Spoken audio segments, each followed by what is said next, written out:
మీ పిల్లలు రోజు వెళ్ళి దక్షిణామూర్తి ముందు ఒక్క 2 నిమిషాలు కూర్చుని మాట్లాడకుండా మౌనంగా ఇన్ని చూసి వెళ్ళిపోవడం అలవాటు చేసుకున్నారనుకోండి, జీవితంలో ఒక కీలకమైన మలుపులో ఆయన ఆదుకుంటాడు, ఆదుకుని గట్టెక్కించేస్తాడు. దక్షిణామూర్తి దక్షిణామూర్తే గొప్పది. ఆయన దర్శనం చేస్తే సరస్వతీ కటాక్షం దగ్గర నుంచి లేనిదన్నది ఉండదు, ఏదైనా ఇచ్చేస్తాడు ఆయన. అంతటి పరబ్రహ్మం మీకేమివ్వలేదండి. ఇంకా ఏ లౌకికమైన కోర్కెల దగ్గర నుంచి మోక్షం వరకు ఇవ్వగలడు. కరతలామలకము, చేతిలో ఉసిరికై. దక్షిణామూర్తి స్తోత్రం చదువుకుంటే గురుగ్రహం శక్తి పొందేస్తుంది.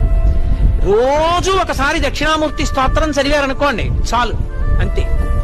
ఆడవనివ్వండి, మగనివ్వండి, పిల్లలవనివ్వండి, ప్రయోజకులు అవుతారు, చక్కగా ఉంటారు. ఏమి పెద్ద ఇబ్బంది పడిపోయి భయంకరమైన స్థితిలోకి వెళ్ళిపోకుండా కాపాడుతుంది దక్షిణామూర్తి.